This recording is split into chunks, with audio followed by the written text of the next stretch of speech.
السلام علیکم ورحمۃ اللہ وبرکاتہ۔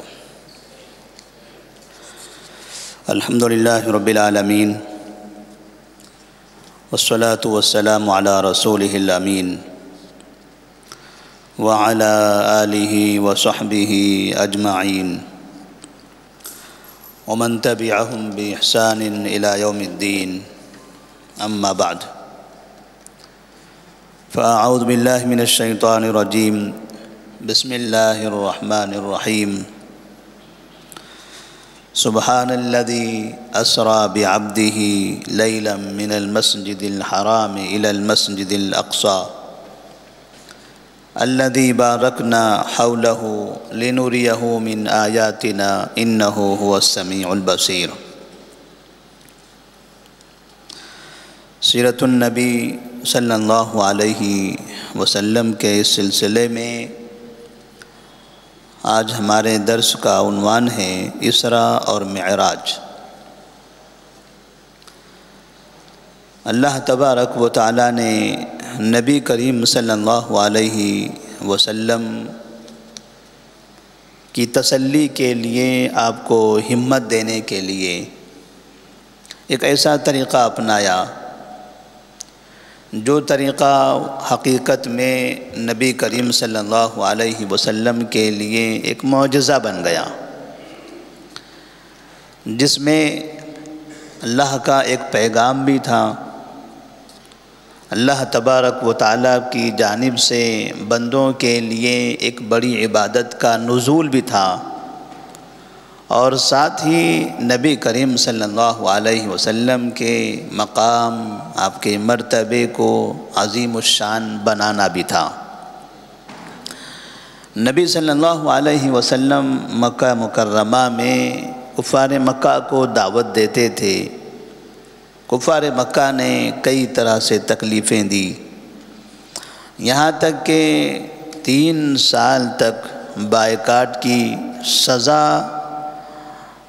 آپ نے مکمل کر لی۔ شعب ابی طالب میں رہتے ہوئے جہاں کی کہانیاں اتنی دردناک تھی کہ آپ صلی اللہ علیہ وسلم، آپ کے ساتھی، آپ کی زوجہ محترمہ خدیجہ رضی اللہ تعالی عنہا اور آپ کے چچا ابو طالب اور دیگر افراد جو بھی نبی کریم صلی اللہ علیہ وسلم کا ساتھ دے رہے تھے، سب نے 3 سال کا عرصہ وہاں گزارا۔ مورخین لکھتے ہیں کہ باقاعدہ لوگوں کو کھانے پینے میں دشواری ہونے لگی تو انہوں نے درختوں کے پتے تک کھائے تھے۔ یہ مصیبتوں کا سلسلہ تھم نہیں رہا تھا، یہ بڑھتا ہی چلا جا رہا تھا۔ پھر آپ صلی اللہ علیہ وسلم طائف کا اپنے سفر کیا، وہاں بھی آپ پریشان ہو کر واپس لوٹے۔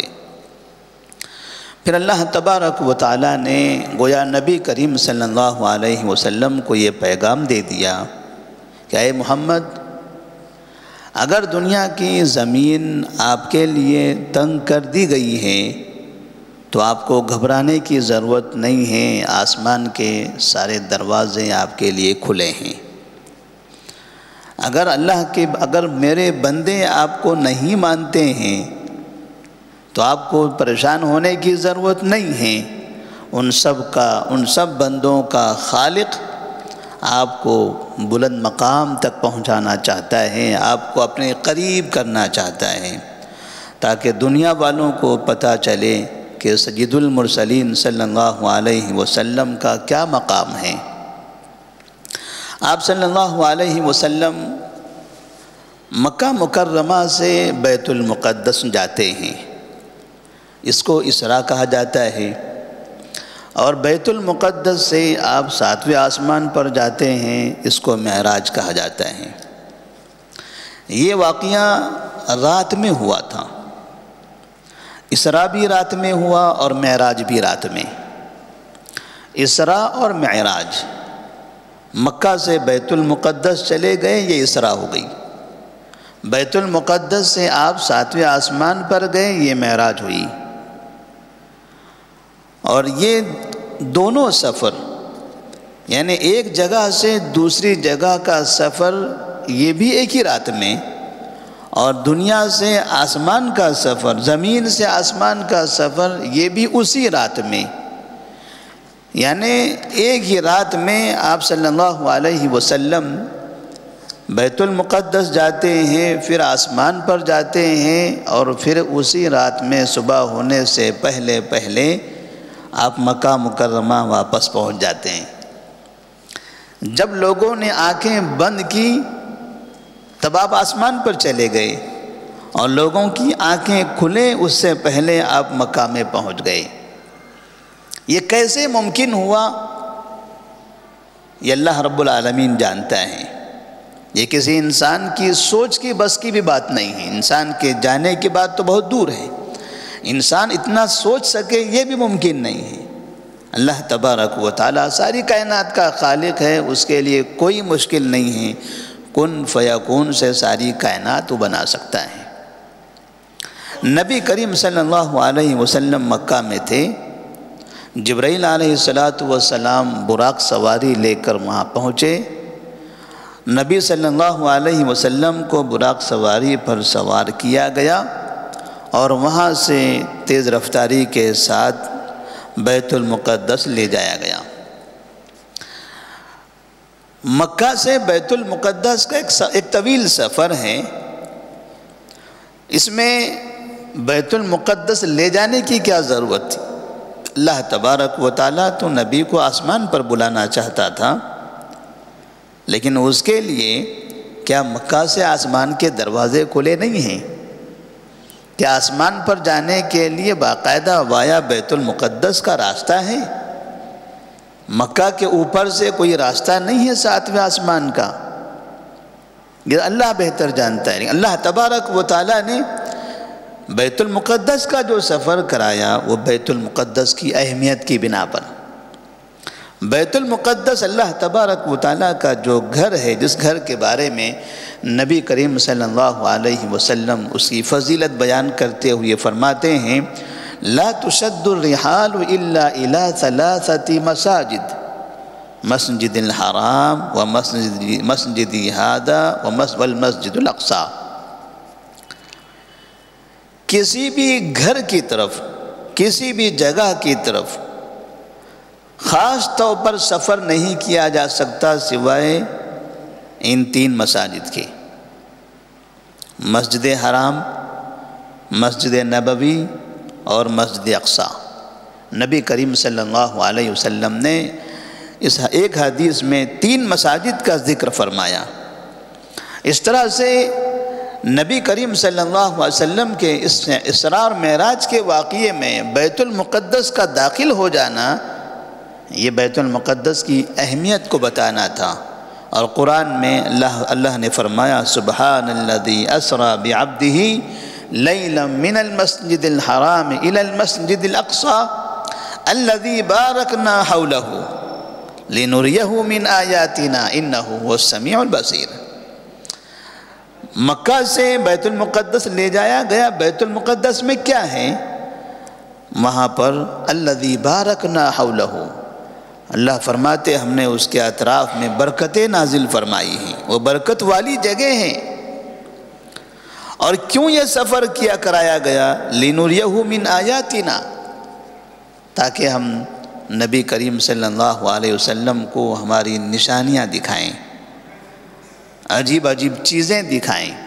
نبی کریم صلی اللہ علیہ وسلم وہاں پہنچتے ہیں.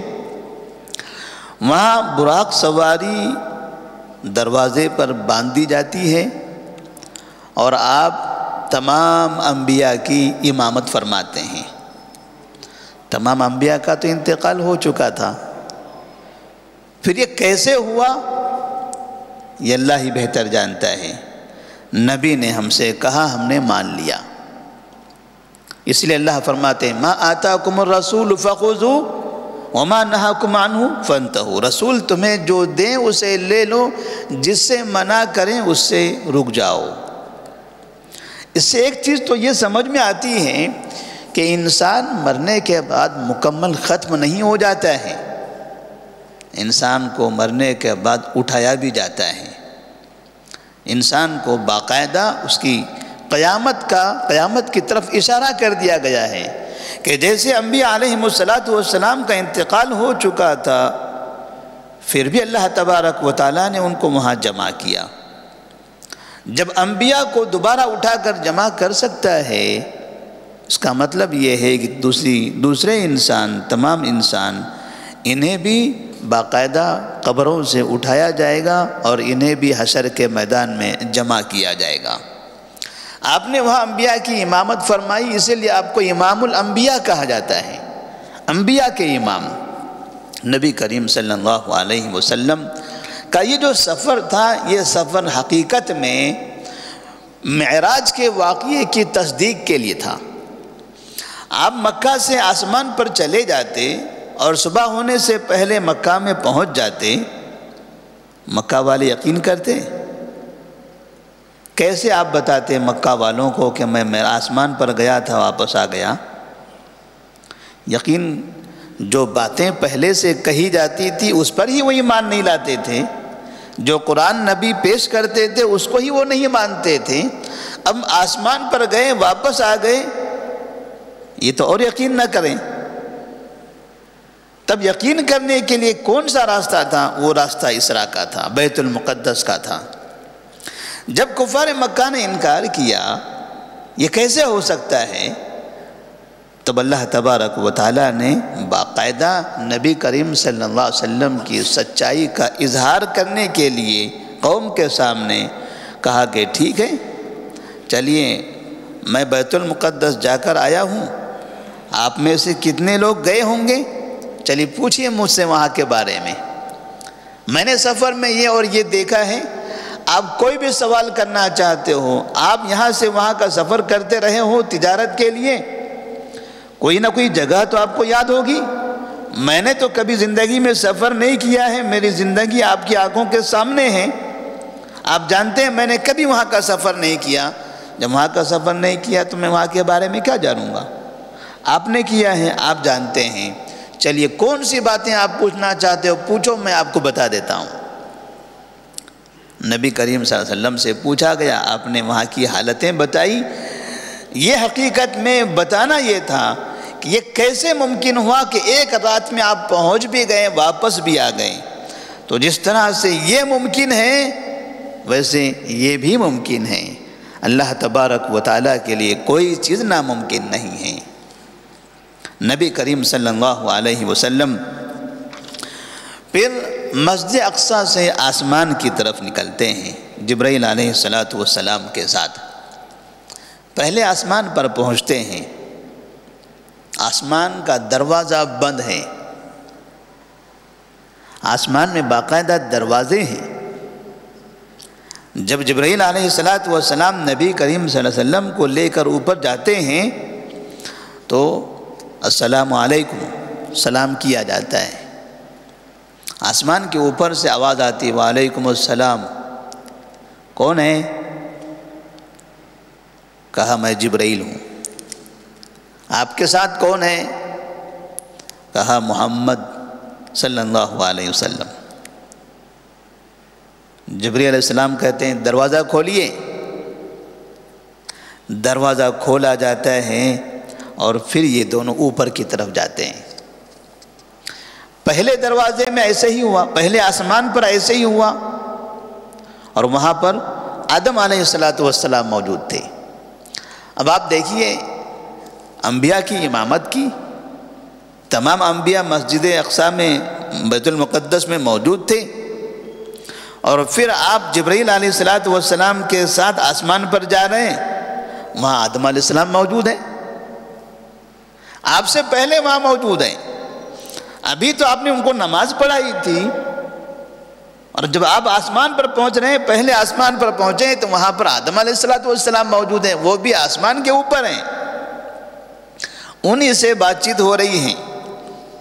اور آدم علیہ السلام نبی کریم صلی اللہ علیہ وسلم کو مرحبا کہتے ہیں،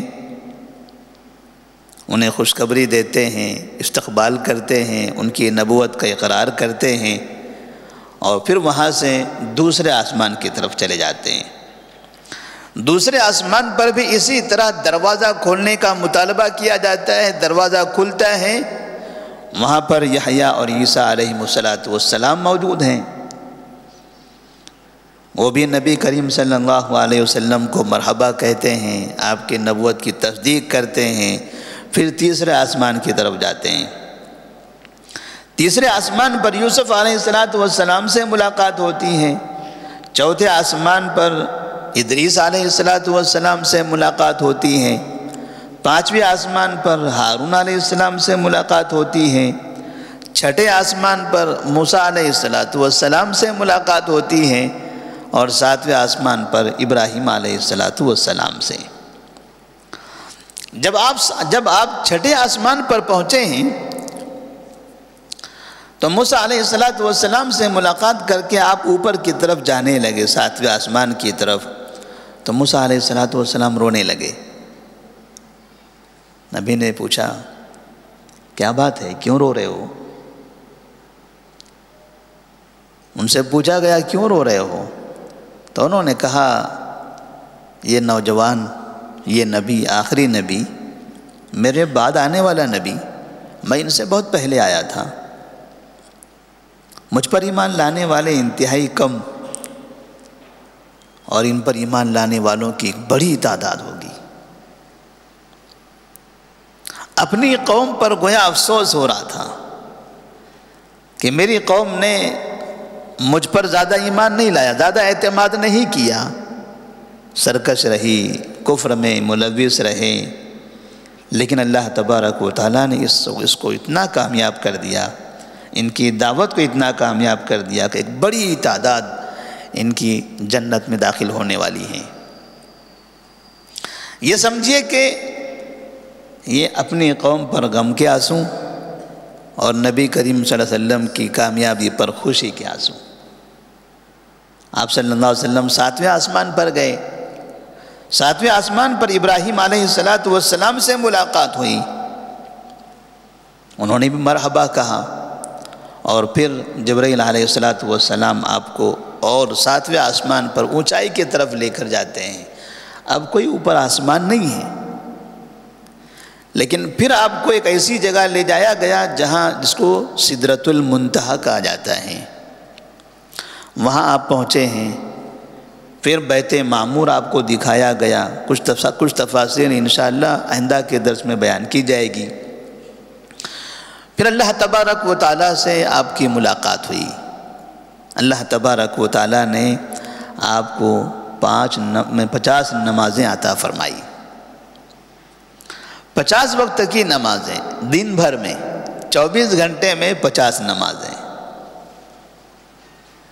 آج 5 نمازوں کا حل کیسے ہے ہم سمجھ رہے ہیں، 50 نمازیں ہوتی تو کب پڑھی جاتی، رات میں کتنی پڑھی جاتی، دن میں کتنی پڑھی جاتی۔ بہرحال جو نہیں ہوا ہے اس کے بارے میں ہمیں سوچنا بھی نہیں چاہیے کیا ہو سکتا تھا۔ اللہ تبارک و تعالیٰ نے 50 وقت کی نمازیں عطا کی، آپ وہ لے کر نیچے اترنے لگے، جس راستے سے آپ گئے تھے اسی راستے سے واپس آ رہے ہیں۔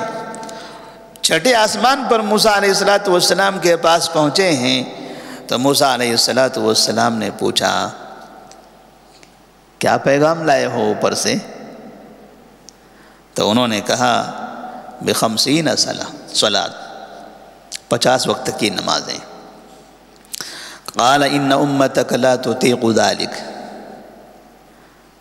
آپ کی امت اتنا نہیں پڑھ سکے گی، اتنی طاقت نہیں ہے، اتنا وقت نہیں ہے ان کے پاس کہ اتنی نمازیں پڑھ سکیں۔ ارجع الی ربک فاسألہ التخفیف لامتک، جاؤ دوبارہ اپنے رب کے پاس اور ان سے کہو کہ تھوڑا کچھ کم کر دو، اپنی امت کے لیے تھوڑی سی تخفیف کا مطالبہ کر لو، اس لیے کہ آپ ہی تو ہیں جو رب اور اس کے بندے کے درمیان واسطہ ہیں، نبوت کے لیے، شریعت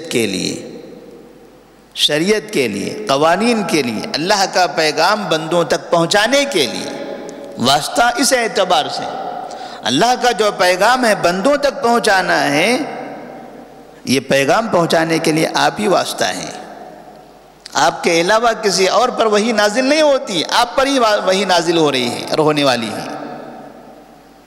نبی سے کہا گیا جاؤ ارجع الی ربک فاسألہ التخفیف لامتک۔ نبی کریم صلی اللہ علیہ وسلم تو خود نہیں جا سکتے، خود آئے نہیں ہیں، ساتھ میں جبرائیل علیہ السلام ہیں، وہ لا رہے ہیں، وہ اوپر لے جا رہے ہیں، وہ نیچے اتار رہے ہیں۔ ملاقات ان کو اللہ سے کرانی ہے، لیکن لانے لے جانے والے فرشتے ہیں، اس لیے کہ انسان جیتے جاگتے اس طرح سے آسمان پر نہ جا سکتا ہے نہ آ سکتا ہے، یہ کام صرف فرشتے کر سکتے ہیں۔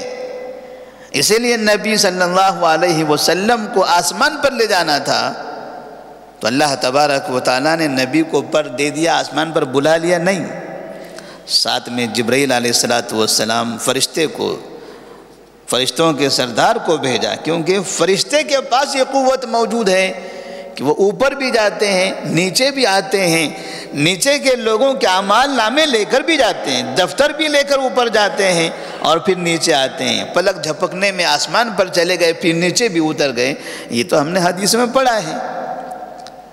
نبی کریم صلی اللہ علیہ وسلم نے جبرائیل علیہ السلام کو دیکھا، دیکھیے موسیٰ کیا کہہ رہے ہیں۔ جبرائیل علیہ السلام نے کہا چلیے آپ چاہتے ہیں تو ہم لے چلتے ہیں، ہمارا کام لانا لے جانا ہے، آپ چلیے، بات آپ کو کرنی ہے، آپ نبی ہیں، پیغمبر آپ ہی ہیں، یہ نمازیں آپ کو پڑھنی ہیں، آپ ہی کے پاس دن اور رات کی پریشانیاں، ہمارے پاس کچھ نہیں ہے، نہ بیوی ہیں نہ بچے ہیں، سب کام آپ کو کرنا ہے، قوم سے مقابلہ آپ کو کرنا ہے۔ اوپر چلے گئے نبی کریم صلی اللہ علیہ وسلم، پھر اللہ رب العالمین کے دربار میں پہنچتے ہیں، اللہ تبارک و تعالیٰ 10 نمازوں میں تخفیف کر دیتا ہے، 10 نمازیں کم کر دی جاتی ہیں۔ پھر آتے ہیں موسیٰ علیہ السلام تک پہنچتے ہیں، موسیٰ علیہ السلام کہتے ہیں ارجع الی ربک فاسألہ التخفیف لامتک، آپ کی امت اتنی بھی نمازیں نہیں پڑھ سکے گی، جاؤ واپس جاؤ اور دوبارہ کمی تخفیف کا مطالبہ کرو۔ یہ سلسلہ چلتا رہا یہاں تک کہ 5 نمازیں باقی رہ گئی۔ پھر آئے نیچے، موسیٰ علیہ السلام سے ملاقات ہوئی، کہا واپس جاؤ اور کم کرا لو۔ نبی صلی اللہ علیہ وسلم فرماتے ہیں، آپ نے کہا قد استحییت من ربی، اب اپنے رب سے شرم آتی ہے۔ کتنا ڈسکاؤنٹ، کتنی تخفیف، 5 یہ تو ہم کر سکتے ہیں، اتنی تو ہمارے اندر استطاعت ہے کہ رب کے لیے ہم 5 دن میں 5 مرتبہ نماز پڑھیں، کم سے کم 5 مرتبہ اپنے رب کو یاد کریں۔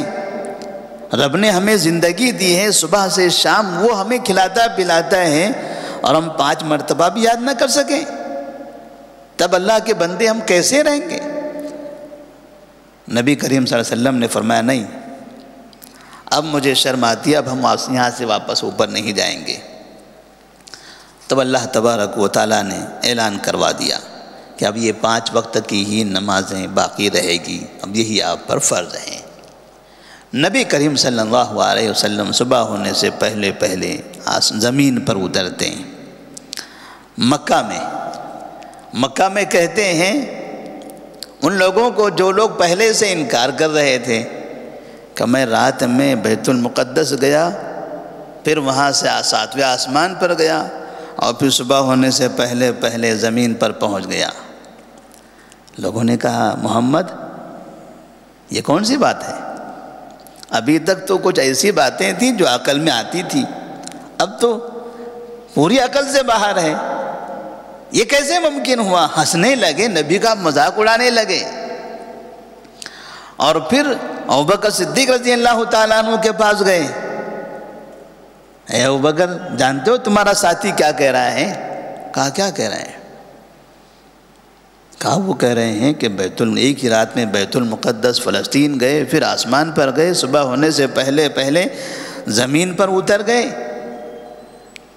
ابوبکر رضی اللہ تعالیٰ عنہ کہتے ہیں کیا انہوں نے ایسا کہا ہے؟ کہا ہاں ایسے ہی کہہ رہے ہیں وہ۔ تو آپ فرماتے ہیں اگر میرے ساتھی نے ایسا کہا ہے تو سچ کہا ہے، میں اتنا ہی نہیں اس سے زیادہ بھی اگر کوئی ناممکن تمہیں نظر آتا ہو اور میرے ساتھی نے وہ کہا ہو تو میں اسے بھی ماننے کے لیے تیار ہوں۔ تو اللہ رب العالمین نے ابوبکر کو صدیق کا لقب عطا فرمایا کہ جب مکہ کے لوگ اسراء اور معراج کے اس واقعے کا انکار کر رہے تھے، جھٹلا رہے تھے، تو ان میرے دوست ابوبکر نے اس واقعے کو سچا مانا تھا، اسی لیے ان کو صدیق کا لقب عطا کیا گیا۔ یہ واقعہ کب ہوا تھا؟ رات کا وقت تھا، لیکن کس وقت، کون سے سال، کون سے مہینے میں ہوا تھا؟ سال اور مہینے کے بارے میں تقریباً علماء کا اختلاف ہے۔ ہمارے پاس تو 27 رجب کی تاریخ متعین کر دی گئی ہے معراج کے واقعات بتانے کے لیے اور الگ الگ رسم و رواج انجام دینے کے لیے، مگر کسی بھی اعتبار سے اکثر مورخین نے لکھا ہے کہ 27 رجب کی تاریخ معراج کی ہوتی ہی نہیں ہے، نہ رجب کا مہینہ ہوتا ہے نہ 27 تاریخ ہوتی ہے۔ ناممکن ہے کہ نبی کی زندگی میں 27 رجب کو معراج ہوئی ہے۔ کہاں سے بنایا لوگوں نے؟ جیسے میلاد النبی بنایا 12 ربیع الاول کو، ویسے یہ بنا لیا۔ نبی کے پیدائش 12 کو ہوئی ہی نہیں ہے، لیکن 12 بنا دیا اور اسی میں رسم و رواج کی بھرمار لگا دی۔ ایسے ہی 27 رجب بھی ہیں۔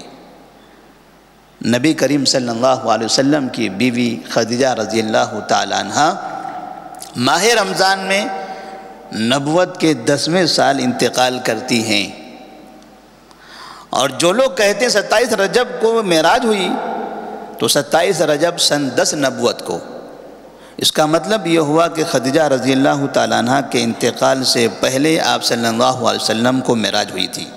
رجب، شعبان، پھر رمضان۔ مورخین لکھتے ہیں کہ خدیجہ رضی اللہ تعالیٰ عنہ کا انتقال نماز کی فرضیت سے پہلے ہوا ہے، بعد میں نہیں۔ اور جو 27 رجب کو منا رہے ہیں ان کے حساب سے نماز کی فرضیت کے 2 مہینے کے بعد یا 1 مہینے کے بعد خدیجہ رضی اللہ تعالیٰ عنہ انتقال کر رہی ہیں، اور یہ غلط ہے۔ اس لیے کہ خدیجہ رضی اللہ تعالیٰ عنہ کا انتقال نماز کی فرضیت سے پہلے ہوا تھا۔ نماز کی فرضیت یعنی معراج کا واقعہ بعد میں ہوا تھا۔ تقریباً مورخین نے لکھا ہے کہ آخر زمانے میں ہوا۔ کسی نے کہا 12 نبوت کو، کسی نے کہا 11 نبوت کو، کسی نے کہا 13 نبوت کو، ہجرت سے تھوڑا پہلے، 6 مہینہ پہلے۔ لیکن تقریباً مورخین اس بات پر متفق ہیں کہ بالکل آخر زمانے میں یہ واقعہ پیش آیا تھا۔ اب آخر زمانے میں کب ہوا تھا، اس کے بارے میں کسی کا بھی اتفاق نہیں ہے۔ کسی امام کا، کسی محدث کا، کسی فقیہ کا ایک تاریخ پر اتفاق ہوا ہی نہیں ہے۔ یہ ہمارے لوگوں نے اتفاق کر لیا ہے رسم بنانے کے لیے۔ حقیقت میں معراج کیا ہے، اسراء کیا ہے؟ اسراء اور معراج یہ نبی کریم صلی اللہ علیہ وسلم کے مقام و مرتبے کو مکہ والوں کے سامنے ظاہر کرنا ہے کہ تم لوگوں نے اتنا ذلیل کیا پیغمبر کو، تم لوگوں نے 10 سال تک مارا، مکہ کی زندگی میں انہیں پریشان کیا، انہیں رسوا کرتے رہے، انہیں جادوگر، کاہن، نجومی کہتے رہے۔ دیکھیے میرے نبی کا کیا مقام ہے۔ اللہ تبارک و تعالیٰ نے انہیں آسمان پر بلا کر مکہ والوں کے درمیان آپ کے شان کو بڑھا دیا، آپ کے شان و شوکت کا اظہار فرمایا، اور ساتھ ہی اس میں نماز کی اہمیت کا اندازہ ہوتا ہے کہ نماز اللہ تبارک و تعالیٰ نے آسمان پر بلا کر عطا کیا، باقی عبادتیں زمین پر دی ہیں، اور نبی کریم صلی اللہ علیہ وسلم نے خاص طور پر کہا کہ نماز کی پابندی کرو۔ جب آپ کا انتقال ہو رہا تھا تو آپ نے فرمایا الصلاۃ الصلاۃ وما ملکت ایمانکم، الصلاۃ الصلاۃ وما ملکت ایمانکم۔ زندگی کے آخری لمحے میں، آخری مرحلے میں آپ نے 2 باتوں کی تعلیم دی، لوگوں نمازوں کا اہتمام کرو، نمازوں کا اہتمام کرو، اور اپنے ماتحت کے لوگوں کی عزت کرو، ان کا خیال رکھو۔ اللہ تبارک و تعالیٰ سے دعا ہے کہ اللہ تبارک و تعالیٰ ہم تمام کو معراج کا جو پیغام ہے، معراج کا جو مقصد ہے، اس پر ایمان لانے، اس پر عمل کرنے کی توفیق عطا فرمائے، نبی کریم صلی اللہ علیہ وسلم کی تعلیمات پر عمل کرنے اور نمازوں کی پابندی کرنے کی توفیق دیں۔ والسلام علیکم ورحمۃ اللہ وبرکاتہ۔